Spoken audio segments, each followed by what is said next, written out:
지난 10월 22일 주일 저는 빌립보서 1장 8절에서 11절까지 말씀을 중심으로 해서 사도 바울의 기도 제목 1 또는 1 이렇게 제목을 붙이고 여러분과 잠깐 은혜를 그렇게 나누어 보았습니다. 사도 바울이 빌립보 교회, 자기가 그렇게 개척하여 설립한 그 교회입니다. 빌립보 교회를 계속해서 그렇게 쉬지 않고 기도를 하는데 그저 간구하고 그저 기도하는 게 아니라 기쁨으로 항상 그렇게 간구한다고 했어요. 그래서 빌립보 교회를 왜 그렇게 기쁘게 이렇게 기도하고 감사를 하는가, 참 그것도 참 쉽지 않은 일인데 그럼에도 불구하고 사도 바울이 그런 기도를 드렸다는 것이죠. 그러면서 그 기도 제목 가운데, 그 중보의 제목 가운데 아주 중요한 것을 지난 10월 22일 날 함께 나눴었는데요. 그게 뭐냐, 빌립보 교회가 이렇게 되었으면 좋겠습니다 라는 기도였는데 그 기도의 내용이 뭐였습니까? 지식과 총명으로 풍성한 사랑이 있는 교회가 되기를 소망합니다 라고 그렇게 기도를 했던 거예요. 그냥 사랑이 있는 교회가 아닙니다, 그죠? 그냥 사랑이 있는 교회가 아니라 지식과 총명으로 풍성한 사랑, 지식과 총명으로 풍성한 사랑이 있는 교회가 되기를 기도했던 것이죠. 지난번에 우리가 살펴보았습니다마는 그 사랑은 그저 일반적으로 세상에서 말하는 그런 사랑이 아니죠. 세상에서 말하는 사랑은 어떤 것이었습니까? 그야말로 감정이나 격정 이런 것이 기반이 된 사랑이에요. 그래서 세상에서 말하는 사랑은 내가 기분 좋고 기뻐야 사랑하지, 내가 짜증나고 화나면 사랑할 수 없어요. 그렇잖아요. 그런데 빌립보 교회의 풍성하기를 기도했던 그 사도 바울을 통한 하나님의 뜻은 뭐였습니까? 그런 사랑 말고 지식과 총명이 풍성한 사랑을 가졌으면 좋겠다라고 계속해서 기도해 주신 것이고, 그 기도는 결국은 오늘 우리에게도 도전하는 것이고 권면하는 것이다라는 사실을 우리는 알 수가 있습니다. 여러분, 감정이나 격정의 사랑, 그 사랑도 중요하다고 했습니다. 그런데 그때 제가 말씀드린 게 뭡니까? 그거는 그저 마중물에 불과하다, 그렇게 얘기를 했습니다. 어쩌면 그런 마중물이 필요합니다. 마중물이 필요해서 그런 사랑으로 먼저 발을 들여 놓아요. 그러나 그것은 길게 가지 않습니다. 여러분, 우리가 아는 것처럼 우리의 마음이 조변석게 하지 않습니까? 여러분, 뺑덕 오면만 마음이 조변석게 하고 변덕이 죽을 듯 하는 게 아닙니다. 우리 모든 죄된 본성을 가지고 있는 인생들은 다 마음이 죽을 듯 합니다. 그리고 늘 그냥 이랬다 저랬다 그래요. 너는 왜 아침 말한 거 다르고 저녁 말 다르고 이랬다 저랬다 자꾸 하냐? 죄인이라서 그래요. 그게 인간의 본성이에요. 오히려 그걸 안 하는 게 이상하게 느껴질 정도로 원래 인간은 본성이 그래요. 그렇기 때문에 그 사랑을 갖다가 나의 감정에다가 붙인다? 여러분, 어떻게 되겠습니까? 우리가 결혼해 보니까 알잖아요. 그죠? 이게 오래 못 가요. 오래 안 가요. 그런 것들이 바로 그것 아니겠습니까? 결혼 전에는 왜 그렇게 사랑하고 서로 그렇게 없으면 전화하고 그 난리를 치고 그렇게 합니까? 그때는 상대방의 입장에서만 늘 생각하잖아요. 상대방의 감정만 고려해요. 내 감정은 중요하지 않아요. 나는 힘들든지 나는 죽든지 상관없이 그대가 원한다면 내가 용광로를 헤엄쳐서라도 그대에게 가겠습니다. 이런 걸 안 써보셨습니까? 저도 안 써봤어요. 이전에 책들이 그런 거 있잖아요. 그죠? 내가 이 바다를 헤엄쳐서라도 내가 건너가겠다. 이 바다의 물을 다 퍼내서라도 내가 육지를 만들어서 내가 가겠다. 이런 수사적인 언어를 많이 썼는데, 요즘은 남성들이 그런 수사적 용어 잘 안 쓰는 것 같아요. 여성들한테 쓰면 먹어! 요거도 먹을까봐. 그리고 또 이제 얼굴이 간지럽다 이러는데, 그때 안 하면 언제 이런 말 쓰겠습니까? 이런 말 그때 아니면 쓸 데 없어요. 그러니까 그럴 때 많이 써야 돼요. 어쨌든 그런 사랑은 말입니다, 조금 지나면 내 기분으로 이제 맞춰지게 돼 있어요. 내 기분이 안 좋으면 다 싫은 거예요. 이제는 막 이래요. 여러분, 하나님께서 우리에게 사랑하라고 할 때 그 사랑은 그런 사랑이 아닙니다. 그런 사랑은 그저 모든 것들을 시작하는 마중물입니다. 펌프에서 물을 퍼올리기 위해서 붓는 물이에요. 그럼 그거에 만족해서는 안 되잖아요. 그건 곧 밑으로 쭉 빠져버립니다. 그러니까 어떻게 합니까? 그걸 기점으로 해서 계속 퍼올려야 됩니다. 끊임없이 밑에서부터 솟아나오는 그런 사랑은 어떤 사랑이라고요? 지식과 총명으로 풍성한 사랑이라고 했습니다. 지식은 뭘까요? 하나님의 말씀이에요. 총명은 뭘까요? 성령께서 우리에게 기도할 때마다 주시는 지혜예요. 하나님의 말씀과 성령께서 기도할 때마다 주시는 그 지혜로 말미암은 사랑, 그 사랑은 감정적인 것이 격정적인 것이라기보다는 뭐라고 그랬대요? 의지적인 것이라고 했습니다. 여러분, 하나님이 말씀하시는 사랑은 의지적인 사랑이에요. 감정과 격정으로 해낼 수가 없습니다. 우리 주님께서는 뭐라고 말씀해 주셨습니까? 원수를 사랑하라라고 하셨잖아요. 그죠? 원수를 어떻게 사랑한단 말입니까 도대체? 내 감정이 원수가 됐다면 이미 사랑할 수 없잖아요. 그죠? 어떻게 원수를 사랑하란 말이냐? 이거는 감정으로 사랑하라는 말이 아닙니다. 내 느낌으로 사랑하라는 말이 아닙니다. 원수를 사랑하라는 것은 하나님의 지식이, 하나님의 말씀이 그렇게 이야기를 하니까 의지적으로 그렇게 하라는 겁니다. 의지적으로 그렇게 하라는 거예요. 내 감정이 동하지 않는데 어떻게 누구를 사랑한단 말입니까? 그저 세상에서 말하는 그런 사랑이라면 말입니다. 우리 주님께서 말씀하시는 사랑은 뭡니까? 감정은 마중물입니다. 진정은 뭡니까? 의지적으로 하는 거예요. 나는 하기 싫어도 주님의 말씀이니까 하는 것이고, 나는 저게 미워 죽겠어도 하나님이 사랑하라 하시니까 사랑하는 겁니다. 이게 사람의 힘으로 되지 않습니다. 사람의 힘으로 되지 않아요. 그렇기 때문에 뭡니까? 성령의 지혜를 구해야 되고 성령의 능력을 구해야 되는 거예요. 그래서 우리가 가지기를 원하는 사랑이 무슨 사랑이라고 우리 주님께서 이야기를 하신 것입니까? 바로 지식과 총명이 풍성한 사랑이 빌립보 교회에게 있기를 원하고 여전히 오늘 우리 수정교회에도 있기를 원한다, 그렇게 이야기를 하시는 것입니다. 주님의 이 당부의 말씀, 우리 수정교회의 표어가 될 수 있기를 주님의 이름으로 축원합니다. 우리 수정교회도 지식과 총명이 풍성한 사랑이 넘치게 하여 주시옵소서. 이 기도를 우리 모두가 해야 될 뿐만 아니라 이 기도대로 한번 살아보려고 몸부림치는 삶, 그것이 바로 무엇입니까? 우리가 그리스도인으로서 걸어가야 할 삶이다. 바로 그 이야기입니다. 오늘 본문은 제가 메시지의 제목을 사도 바울의 기도 제목 2, 사도 바울의 기도 제목 2라고 그렇게 한번 붙여보았습니다. 이것은 이제 사도 바울의 기도 제목 속에 여전히 들어 있습니다. 본문 내용이 이제 읽은 게 같은 범위이기 때문에 그렇죠. 그 안에 있는 걸 이렇게 읽었는데, 그런데 여기서 뭐 새로운 기도 제목을 이야기하기보다는 사도 바울이 기도한 것이 뭐였습니까? 지식과 총명이 풍성한 사랑이 있기를 구했는데, 오늘 우리가 살펴볼 것은 왜 그런 기도를 했을까? 왜 그것을 요구했을까? 바로 그것입니다. 물론 제가 앞에서 사랑의 본질에 대해서 이야기하면서 이미 많이 설명을 했습니다만은, 오늘 본문을 중심으로 사도 바울이 이렇게 기도한 이유 몇 가지를 살피면서 여러분과 은혜를 나눠보기를 원해서 사도 바울의 기도 제목 2라고 그렇게 한번 붙여본 겁니다. 여기서 또 다른 사도 바울의 기도 제목이 아니라 사도 바울이 그렇게 구한 이유 몇 가지를 오늘 우리가 읽은 이 본문에서 기록을 하고 있습니다. 그래서 그 이유를 살피면서 잠시 은혜를 나눠보기를 원하는데, 그 이유도 하나님이 여전히 오늘 우리에게 도전하는 그런 이유라는 것들을 기억하면서 큰 마음의 도전과 울림이 있기를 주님의 이름으로 축원합니다. 자, 그러면 왜 사도 바울이 그 하고 많은 기도 제목 중에서 지식과 총명으로 풍성한 사랑이 있기를 빌립보 교회에게 원한다고 기도를 하고 있는가?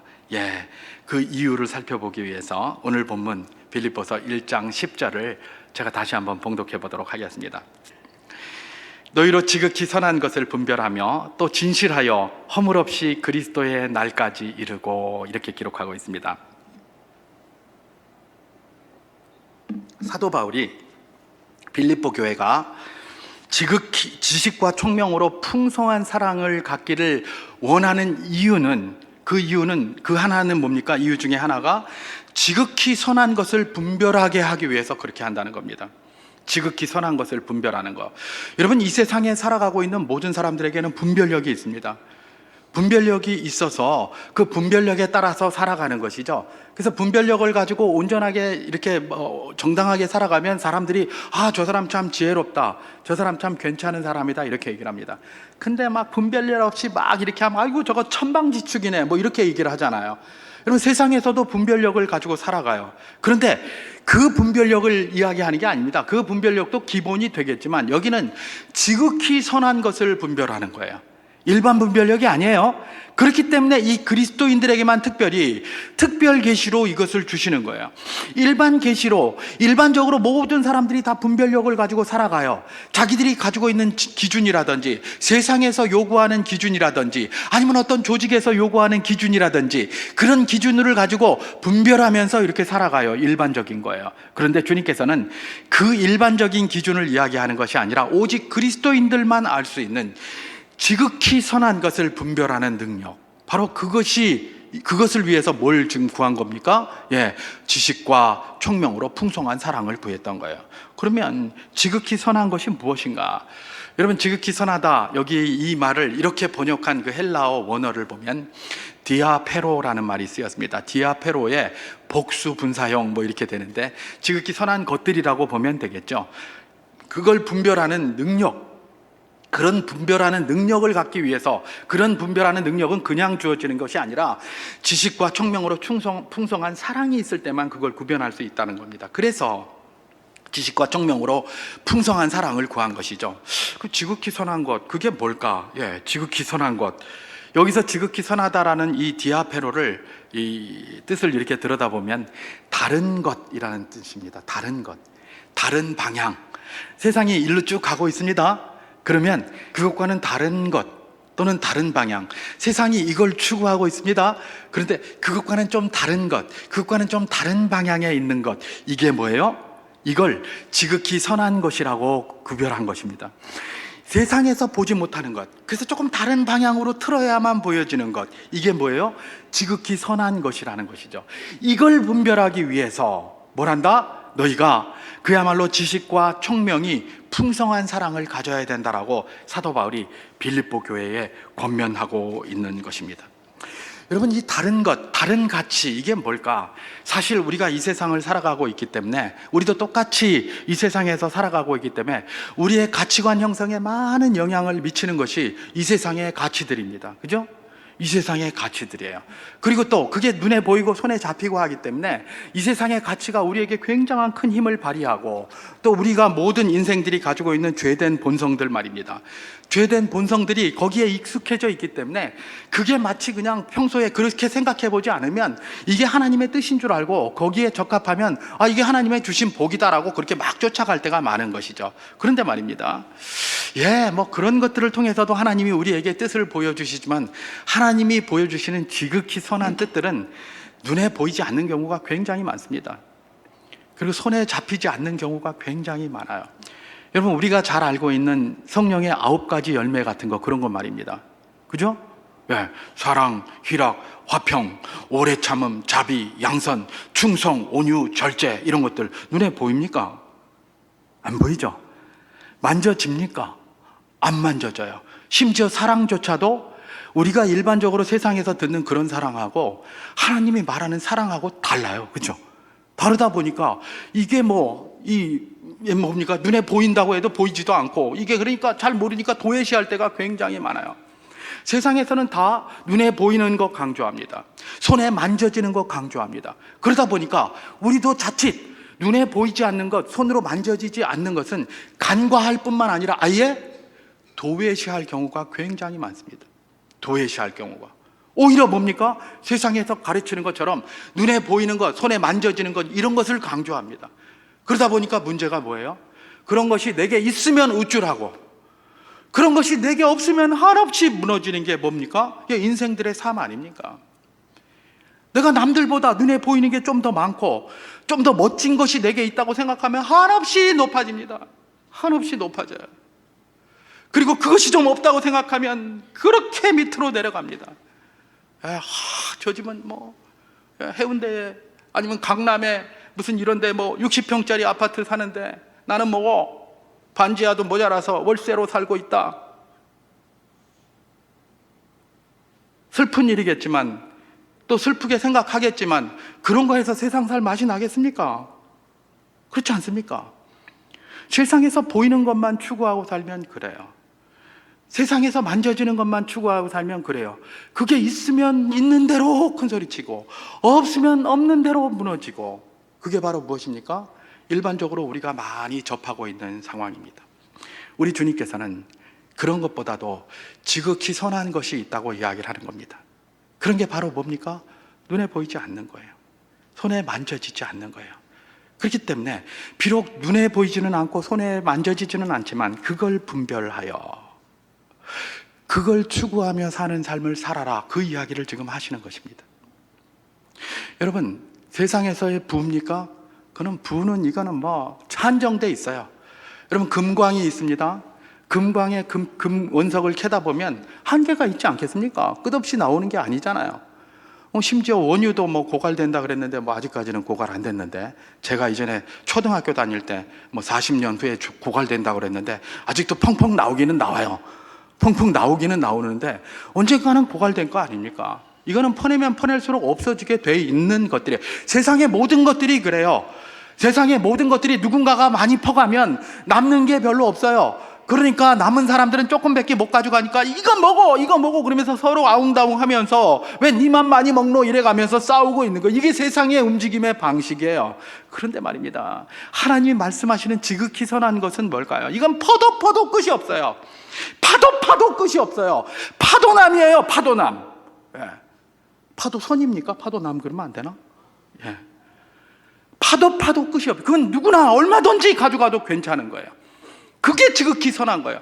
누구만 가져가고 누구는 없고, 이게 지극히 선한 게 아니에요. 지극히 선한 것은 누구나 가져가도 남아돌고 누구나 가져가도 부족함이 없는, 그게 지극히 선한 거예요. 그런데 그 지극히 선한 것을 발견할 수 있는, 분별할 수 있는 능력이 어디 있다는 겁니까? 예, 바로 지식과 총명이 풍성한 사랑이 있을 때에 가능하다는 겁니다. 그게 없으면 그렇게 되지 않는다는 거예요. 보이는 것만 추구하게 되고 세상을 따라서 그렇게 사랑하고 되기 때문에 그래요. 사랑을 한다 해도 내 감정으로 사랑하고, 사랑한다 해도 하나님이 말씀하시는 것처럼 말씀과 기도로 인한 성령이 주시는 그런 지혜와 능력으로 사랑하는 것이 아니라 세상의 방식대로 사랑하고, 그래 가지고는 그걸 분별할 수 없다는 겁니다. 하나님의 말씀과 성령이 주시는 지혜를 가지고 들여다보면 그동안 안 보여서 하찮게 여겨졌던 그런 것들이 다시 부각되기 시작합니다. 아, 하나님께서 말씀하신 이런 것들이 이래서 중요하구나, 이래서 중요하구나, 이래서 중요하구나, 바로 그런 것들입니다. 오늘 아침에 제가 이제 설교 이렇게 들고 밖에 이제 밥 먹고 이제 올라오기 전에 이 뉴스를 이렇게 봤더니 뉴스에 선전 하나 이렇게 나오더라고요. 선전 하나 나오는데 어떤 연세 많으신 분이 나오더니, 이제 뭐 여기 산에 이렇게 올라와 봤더니, YTN을 제가 봤나요? 보니까 산에 올라와 봤더니 차가운 공기도 좋고 뭐 이제 막 그런 이야기를 하시더라고요. 그때 제가 저희 집사람 옆에서 그런 말을 했습니다. 저게 젊었을 때는 저게 안 보인다, 안 느껴진다. 왜 안 느껴질까요? 저도 못 느꼈거든요. 근데 이제 저도 60이 다 돼 가니까 이제 느껴지고 있어요. 그런 것들이 왜 안 느껴질까요? 예, 제가 아주 큰 깨달음이 있었는데요. 건강할 때는 그런 것들이 별로 신경 쓸 필요가 없어요. 별로 내 이 몸 이거 이렇게 그게 큰 영향을 못 미쳐요. 근데 몸이 점점 약해지면 어떻게 됩니까? 조금만 추워도 한기를 느끼게 되고요. 조금만 더워도 더위를 느끼게 되고, 이런 게 민감해져요. 나를 보호하기 위한 하나님이 만들어주신 그런 감각적인 것들이 새로워지는 거예요. 그러면 이전에 느끼지 못했던 감각들이 생기는 겁니다. 여러분, 인생이 원래 그래요. 이게 자꾸 우리 신앙적으로 이야기를 하면 영적인 눈이 밝아진다는 겁니다. 이전에는 느끼지 못했어요. 왜? 내가 힘이 있다고 생각했거든요. 그러니까 내가 다 할 수 있어요. 내가 건강하다고 생각하기 때문에 뭐든지 다 할 수 있다고 생각했어요. 그런데 점점 육신이 연약해지면 뭐예요? 이전에 느껴지지 않던 추위, 한기가 느껴집니다. 제가 원래 더위를 많이 타서 이 목에다가 뭘 두르는 걸 너무 답답하게 생각했었어요. 근데 지금은 목에다 두르는 게 너무 좋아요. 그때 어르신들이 목에다 뭘 두르고 있으면 안 더우신가? 제가 말은 안 해도 속으로는 그런 생각했거든요. 근데 지금은 제가 똘똘 말고 다닙니다. 그리고 우리 아이들이 여기 허가 이렇게 드러내고 다니면 그 좀 감아라! 제가 막 그래요. 얼마나 이 갑질을 하면서 잔소리를 하는지. 왜요? 제가 느끼기 때문에 그래요. 여러분, 이게 영적인 세계도 동일합니다. 우리가 이전에 세다고 생각했을 때, 강하다고 생각했을 땐 그런 게 안 느껴요. 세상의 관점으로 볼 땐 느껴지지도 않아요. 그런데 말입니다, 지식과 총명이 충만한 사랑을 우리가 가지고 있습니까? 그러면 그런 것들이 보이는 거예요. 그런 것들이 느껴져요. 그래서 내가 지금 저기 무슨 뭐 대단한 저런, 우리 아이의 표현에 의하면 깨진 유리 아파트, 저기 어디 있죠? 해운대에 있는 그 멋진 아파트, 아이파크인가, 그 깨진 유리 아파트라고 그러더라고요. 깨진 우리 아파트나 뭐 강남에 무슨 뭐 이런 거, 그런 거 내게 없어도, 그런 거 내게 없어도 하나님이 내게 주신 이것에 감사하면서 주의 은혜가 내게 있구나 라는 그런 것 말입니다. 그런 걸 볼 줄 아는, 그런 걸 분별할 수 있는 능력이 생기는데 어디서 생긴다는 겁니까? 바로 지식과 총명이 풍성한 사랑에서 그것이 생긴다는 것입니다. 그래서 사도 바울이 지금 누굽니까? 빌립보 교회에 그걸 구하고 있는 겁니다. 빌립보 교회가 얼마나 어려움이 있었겠습니까? 그 당시에. 그런데도 사도 바울도 돕고 모두 돕고 한다고 굉장히 힘들었어요. 아이고 힘들다 그러고 있는 그들에게 참 너희들에게 지식과 총명이 지금도 충만하지만 앞으로도 더 충만한 사랑으로 이 모든 일들을 감당하기를 원한다. 하나님이 기뻐하시는 거다. 바로 그 이야기를 하고 있는 것 아니겠습니까? 그렇습니다. 그저 되지 않습니다. 오직 주님께서 주시는 성경 말씀과 성령의 능력으로 주시는 위로와 평안과 그런 지혜가 아니고는 눈에 보이지 않는 것들을 추구하면서 기뻐할 수 없다. 늘 기억하면서 빌립보 교회에 권고하신 그 이유, 왜 지식과 총명이 충만한 사랑을 갖기를 원했느냐, 그 이유는 바로 이런 보이지 않는 것들, 지극히 선한 것들을 분별할 수 있는 능력을 위해서 그랬다는 것들을 기억하면서 우리도 하나님 그런 분별력을 주시옵소서. 이를 위하여 지식과 총명이 풍성한 사랑이 여전히 우리의 사랑이 되게 하여 주시옵소서. 이렇게 기도하는 복된 분들 다 될 수 있기를 주님의 이름으로 축원합니다. 한 가지 더 살펴보면, 왜 사도 바울이 빌립보 교회가 지식과 총명이 풍성한 사랑을 갖기를 기도했을까? 또 다른 하나는 여전히 1장 10절에 기록되어져 있습니다. 제가 한번 봉독해 보도록 하겠습니다. 너희로 지극히 선한 것을 분별하며 또 진실하여 허물 없이 그리스도의 날까지 이르고, 이렇게 기록합니다. 지식과 총명으로 풍성한 사랑이 있기를 원하는 중요한 이유 하나가 지극히 선한 것을 분별하는 것이었고, 또 진실하여 허물 없이 그리스도의 날까지 이르기를 원해서 이걸 구하고 있는 거예요. 자, 여기서 진실하여 허물 없이, 그냥 허물 없이가 아닙니다. 진실하여 허물 없이 이렇게 얘기를 하고 있어요. 근데 사실은 이 진실하여 이 말은 이 본뜻, 이 헬라어 원문의 본뜻을 제대로 드러내지 못하고 있어요. 여기서 진실하여라고 번역한 이 헬라어 원어가 에일리 크리네스라는 헬라어입니다. 에일리 크리네스. 이게 진실하여 뭐 이런 순수한 이런 뜻이에요. 그냥 써도 돼요. 그런데 그 앞에 뭐 하나 붙이는 게 있어요. 그냥 진실하고 그냥 순수한 게 아니에요. 어떤 진실함과 어떤 순수함이냐? 햇빛에 이렇게 비춰봐가지고 아무런 흠이 없는 그런 진실함, 그런 순수함이에요. 여러분, 우리가 눈으로 볼 때는 햇빛에 비춘 것과 달라요. 그죠? 우리가 여기서는 아무리 이렇게 숨쉬고 봐도 안 보이지만 햇빛에 이렇게 한번 비춰보면 다르잖아요. 그죠? 햇빛은 이 지구상에 있는 이 세상에 있는 어떤 빛보다 밝아요. 그죠? 그래서 이 세상에 있는 어떤 빛도 햇빛보다 더 밝은 것이 없어요. 그러니까 그 햇빛에 비춰 볼 때에서야 비로소 우리 눈으로 일반적으로 육안으로 볼 수 있는, 보지 못하는 그런 것들을 다 볼 수가 있는 것이죠. 근데 사실 그 햇빛보다 더 밝으신 분이 있습니다. 누굽니까? 바로 우리 주 예수 그리스도. 사도 바울이 교회를 잔해하고 부수기 위하여 다메섹으로 씩씩대고 갈 때, 그것도 다메섹의 한낮 정오에, 거기가 사막지방 아닙니까? 그죠? 사막지방의 해가 얼마나 쨍쨍합니까? 그것도 한낮 정오에 그 해보다도 더 밝은 빛이 사도 바울을 둘러엎었다고 이야기를 합니다. 그러니까 해보다도 더 붉은, 더 이렇게 밝은 주님의 빛이니까 뭐 세상에서 제일 밝은 빛은 이 해지만은 그보다 주님의 빛이 더 밝다, 우리가 충분히 이해할 수 있는데요. 어쨌든 에일리 크리네스는 뭡니까? 토기장이가 토기를 하나 딱 만들었어요. 아주 멋진 유명한 토기장이가 그걸 하나 딱 만들었는데, 이 장인이 갑자기 그걸 딱 비춰보더니, 햇빛에 비춰보더니 에이 그러고 팍 그냥 저쪽 마당에다 던져가지고 팍 깨버리는 거예요. 그러면 어떻게 할까요? 저 같으면 그거 참 내가 좀 받을 수 있게 나한테 좀 던지지 왜 마당에 던지나? 안 그러겠습니다. 이 멀쩡한 거를. 멀쩡한데 그냥 나한테 던지면 내가 탁 받아가지고 가만히 가지고 있다가 나중에 좀 이익이나 되지 않을까 뭐 이런 생각을 할 수도 있는데 그냥 깨버리는 거예요. 왜요? 흠이 하나 있는데 사람들은 몰라요. 아무도 그걸 못 봐요. 누구만 볼 수 있어요? 장인.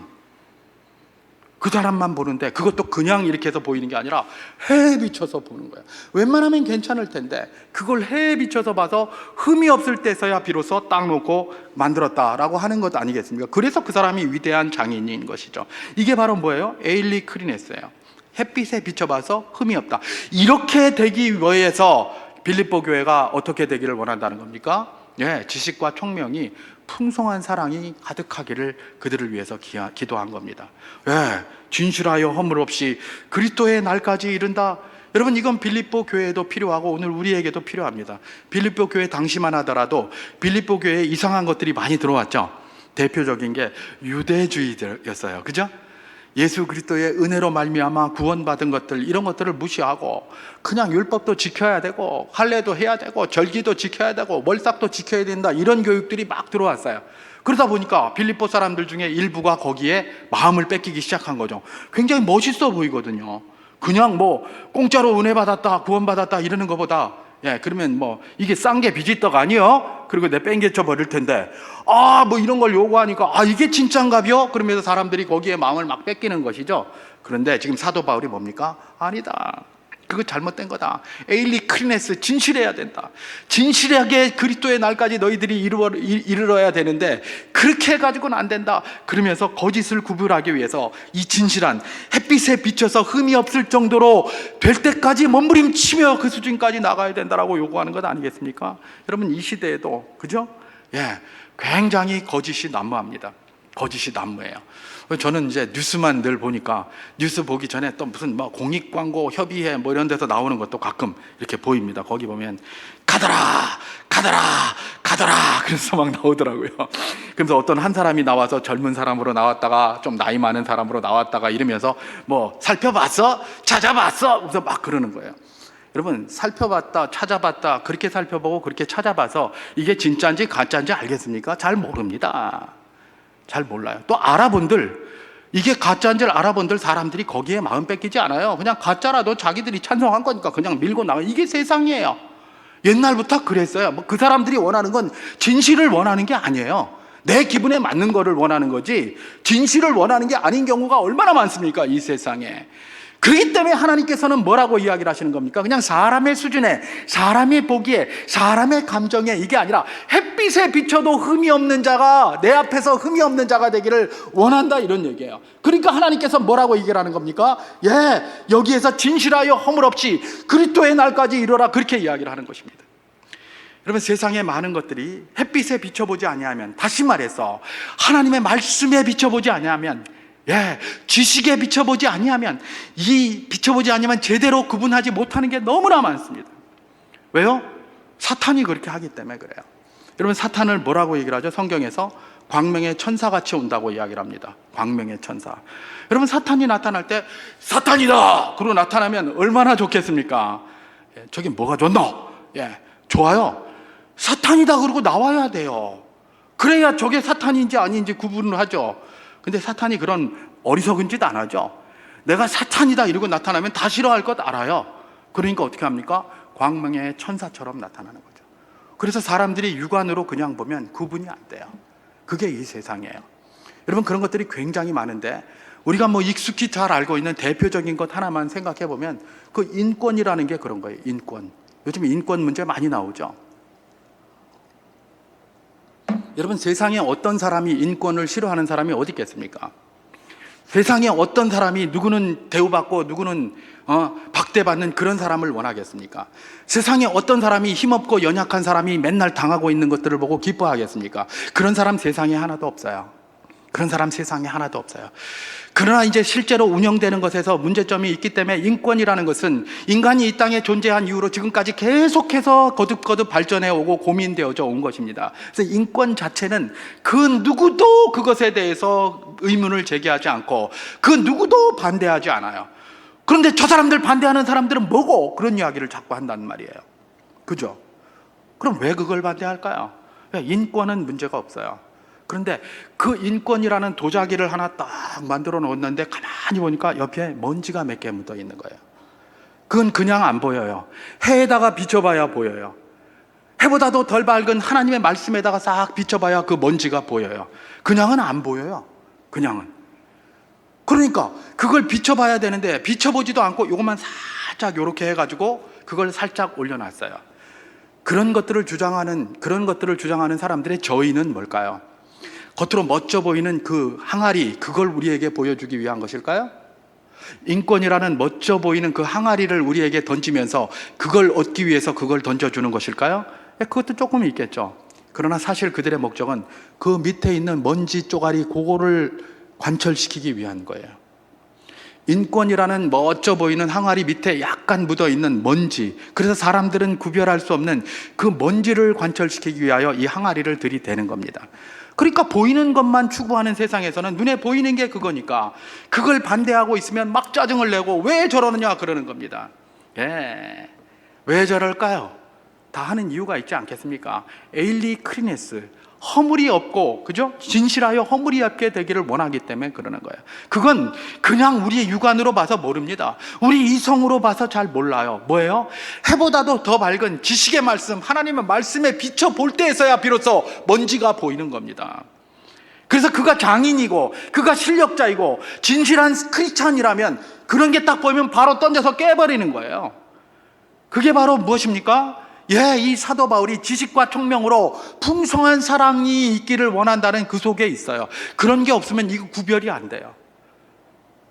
이 사랑은 어떤 사랑이라고 그랬죠? 감정이나 격정의 사랑이 아니라고 했습니다.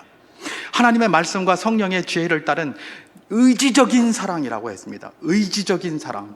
여러분, 의지적인 사랑과 격정의 사랑이 뭘까요? 격정의 사랑은 그야말로 눈이 어두워질 수도 있어요. 눈에 갑자기 콩깍지가 씌일 수도 있어요. 이건 감정적인 사랑이에요. 의지적인 사랑은 그 콩깍지를 다 벗어내고 명확한 기준과 이성을 가지고 하나님의 말씀으로 쫙 이렇게 하는 거예요. 그럼에도 불구하고 사랑이 붙어 있어요. 너무 짜리지만 말고 포용하는 온유를 가지고 그것을 들여다보라라고 하는 것이 바로 하나님의 뜻 아니겠습니까? 오늘 우리에게도 주님께서 요구하시는 것이 무엇입니까? 인권과 같이, 광명의 천사같이 이걸 반대하는 사람이 누가 있겠습니까? 이거보다 멋진 게 어디 있겠습니까? 그런데 이 광명의 천사같이 나오는 그 뒤에 이면에 있는 먼지 조각과 같은 그것, 그들이 집어넣기를 원하는 그것들 말입니다. 그걸 구분해낼 줄 아는 게 뭐다? 바로 지식과 총명이 풍성한 사랑을 가질 때에서야 비로소 그것이 의미 있게 다가온다는 것입니다. 그래서 교회들이 그런 것들을 갖기를 원하는 거예요. 빌립보 교회가 하나님의 말씀대로 열심히 사는 걸 누가 싫어하겠습니까? 하나님 말씀대로 순종하는 걸 누가 싫어하겠습니까? 그런데 그들이 전하는 것은 그걸 전하는 게 아니라 그걸 껍데기로 해서 그 뒤에 다른 것들, 하나님의 뜻이 아닌, 하나님의 은혜가 아닌 자기 열심으로 뭘 하고자 하는 그런 것들을 살짝 집어넣어 놨기 때문에 그게 구분이 안 되니까 그걸 구분할 줄 알았으면 좋겠다. 바로 그 이야기를 하고 있는 것입니다. 우리 주님께서는 우리에게 지식과 총명이 풍성한 사랑을 가지기를 원하십니다. 왜요? 그야말로 진실하여 허물 없이 주님 오시는 날까지 우리가 늘 서 있어야 하기 때문에 그렇습니다.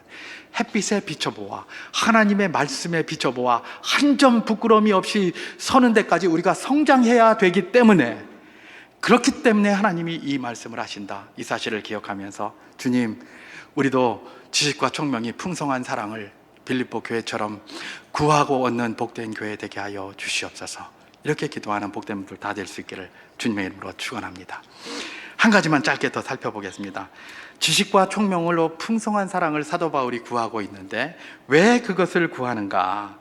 오늘 본문 빌립보서 1장 11절을 제가 한번 봉독해 보도록 하겠습니다. 예수 그리스도로 말미암아 의의 열매가 가득하여 하나님의 영광과 찬송이 되기를 원하노라, 그렇게 기록합니다. 사도 바울이 왜 빌립보 교회가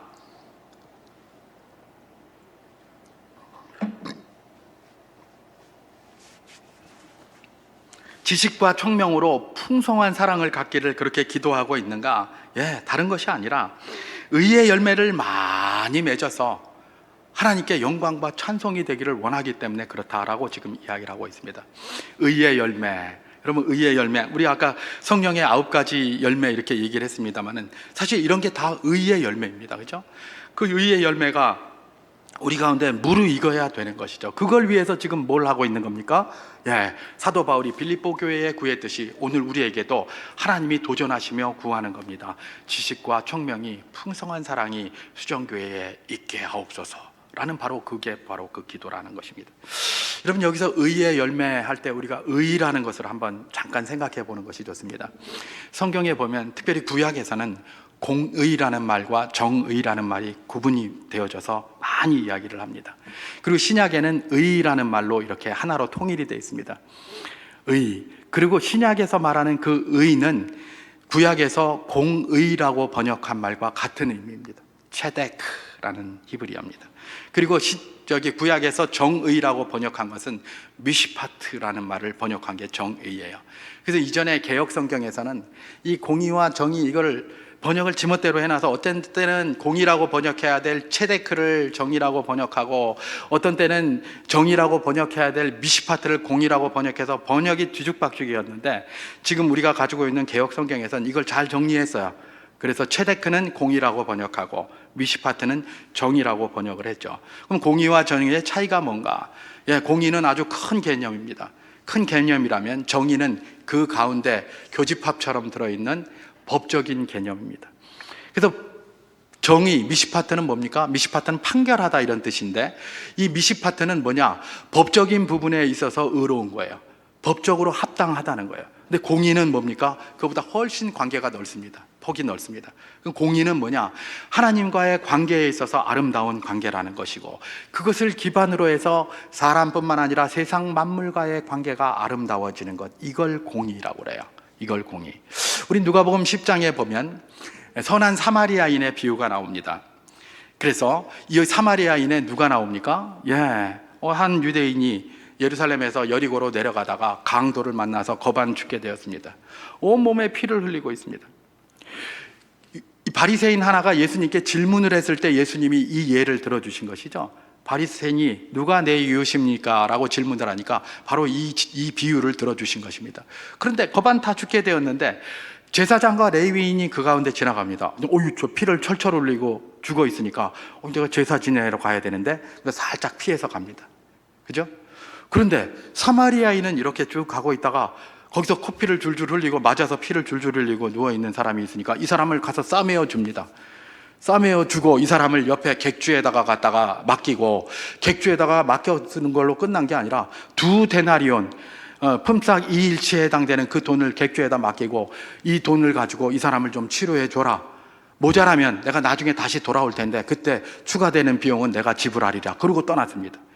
그래서 그 질문을 하는 바리새인에게 주님께서 묻죠. 뭐라고 묻습니까? 누가 내 이웃이 되겠느냐? 그랬더니 바리새인은 자비를 베푼 자니이다. 그렇게 얘기를 합니다. 여러분, 사마리아인은 자기들이 개처럼 취급하던 사람들이었습니다. 그런데 사마리아인이 자비를 베푼 자가 자기의 이웃이 될 수 있다고 바리새인의 입으로 친히 그렇게 고백을 한 겁니다. 그러면 우리가 생각해 볼 수 있습니다. 아이고 제사장과 레위인은 불의한 인간들 아닌가? 불의한 인간입니까? 아닙니다. 법적인 의로 따진다면 그들은 불의한 게 아니에요. 정의로운 사람이에요. 왜 그럴까요? 제사장과 레위인은 예배를 드리러 올라가기 전에 그런 부정한 피를 만지면 안 되는 게 법이었어요. 그렇기 때문에 피해가는 게 법적으로는 합당해요. 율법에 맞는 거예요. 그래서 정의로운 행동이었어요. 그러나 그게 공의로운 행동은 아니었어요. 하나님은 뭐예요? 죽어가고 어려움에 도탄한 자, 그들을 세워주는 게 하나님의 뜻 아니에요. 생명을 귀하게 여기는 게 하나님의 뜻이에요. 그래서 그 제사장과 레위인은 정의로운 사람들이었지만 공의로운 사람은 되지 못했던 거예요. 공의로운 사람은. 그런데 이 사마리아인은 뭡니까? 하나님을 섬기면서 열심히 그렇게 살아가면서 비록 사람들에게 비난받고 욕 얻어먹고 그 피 흘리는 유대인에게조차도 자기가 욕먹었을지 모르지만 하나님이 주신 그 뜻을 따라서 공의롭게 그를 처리하고 그를 치료해 주었던 것입니다. 이분은 정의와 공의를 다 만족한 사람이었다면 저 사람들은 뭐예요?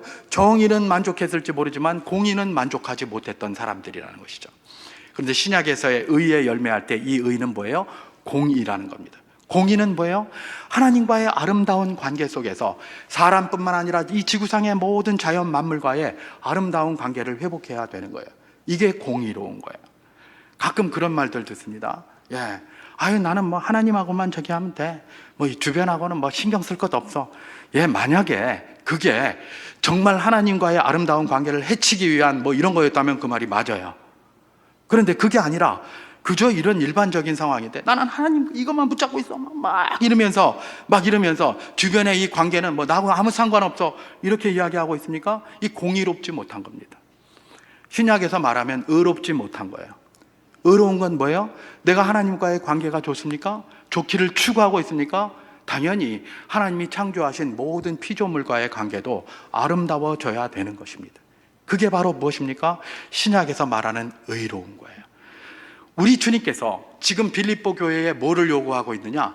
지식과 총명이 풍성한 사랑이 있기를 원하는 거예요. 왜 이걸 원하느냐? 바로 이런 의의 열매를 맺어야 되기 때문에 그래요. 여러분, 이런 의의 열매는 아무렇게나 맺어지지 않습니다. 그죠? 어떻게 맺어집니까? 이런 게 우리가 감정적으로 살아간다면 오직 주님께서 말씀하시는 지식과 총명이 풍성한 사랑, 다시 말해서 하나님의 말씀과 성령의 능력으로 의지적으로 행하는 그런 사랑이 있을 때에서야 비로소 이게 가능한 거예요. 그렇잖아요. 그죠? 그래서 의의 열매는 그냥 맺어지지 않습니다. 다시 한번 말씀드리지만 어떻게 원수를 사랑하겠습니까? 감정적으로 원수 사랑할 수 없어요. 어떻게 한다고요? 주의 말씀이니 의지적으로 그렇게 사랑하는 거예요. 그런 사랑이 있어야 된다고 이야기를 하는 것 아니겠습니까? 여러분 요즘 뉴스를 이제 보시면은 이제 그걸 보시겠지만은 요 말만 하고 제가 마치겠습니다. 얼마 전에 뉴스를 딱 보니까 뭐 아주 훈훈한 뭐 이래 가면서 뭐 이렇게 장면이 하나 나오더라고요. 이제 법사위 뭡니까? 국정감사인가 뭐 이걸 하면서 훈훈하다 이러면서 뭐 이제 이렇게 쭉 나왔더니 좀 뭘 훈훈하다 그러나 이렇게 봤더니 그 법사위원장인가 이 사람이 거기서 씩 웃고 있고, 예. 근데 그 훈훈한 이야기를 이렇게 그 내용을 이렇게 보니까, 예. 지금 현재 법무부 장관이 거기 나가서 이렇게 국정감사를 받고 있고 전 법무부 장관이 국회의원이었는데 그분이 이제 막 질문을 하는 그런 거였어요. 질문을 막 하는데 현 법무장관이 질문을 다 하고 나니까 어떻게 생각하냐 딱 물으니까 현 법무장관이 그러거든요. 의원님 말씀 100% 동의합니다. 딱 그랬어요. 그럼 100% 동의합니다. 그럼 거기서 끝났어야 되잖아. 그죠? 그런데 갑자기 이 양반이 얼굴이 이상해지더니 그 왜 반박을 안 하냐고. 반박을 해야 되는데 이러잖아요. 그죠? 반박을 해야 돼. 그거 못 보셨어요?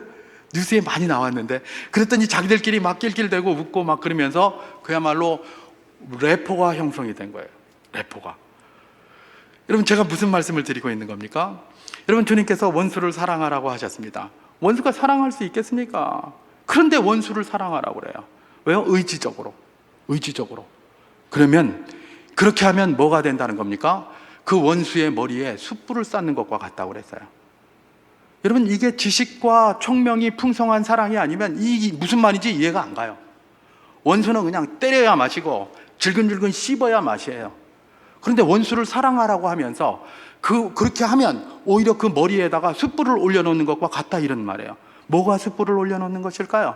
아까 그 전임 법무부 장관이 그렇게 이야기를 했을 때 거기다 또 조목조목 반박을 해야 자기도 그냥 막 해가지고 뭘 끌어모을 준비를 딱 해왔는데 반박을 안 하는 거예요. 그러니까 할 말이 없잖아요. 그럼 어떡하겠습니까? 머리 극적극적 하면서 피식 웃으면서 이거예요. 이게 그 사람 머리에 숯을 올려놓은 거예요. 막 괴로운 거예요. 쟤 왜 저러지? 반박을 해야 되는데 왜 반박을 안 하지? 반박을 해야 내 다음 주먹이 있는데 왜 반박을 안 하지? 이거란 말이에요. 여러분 이게 그냥 발견되는 게 아니에요. 뭘 통해서 발견되는 겁니까? 지식과 총명이 풍성한 사랑이 있을 때야 그런 접근이 가능해요. 그렇지 않으면 접근이 안 되는 거예요. 여러분 주님께서 우리에게 말씀하시는 것, 이 땅에서 이야기하는 기준과 굉장히 다릅니다. 그렇기 때문에 우리는 그 기준을 제대로 가지고 세상을 분별하며 살라고 지식과 총명이 풍성한 사랑, 다시 말해서 하나님의 말씀과 성령의 능력이 풍성한 사랑으로 의지적으로 이 땅을 살아가라라고 그렇게 이야기를 하시는 것입니다. 수정교회 모든 성도님들, 이 주님의 권고를 아멘으로 받으시고 작지만 작은 발걸음부터 한 걸음씩 순종해 나가는 복된 분들 다 될 수 있기를 주님의 이름으로 축원합니다.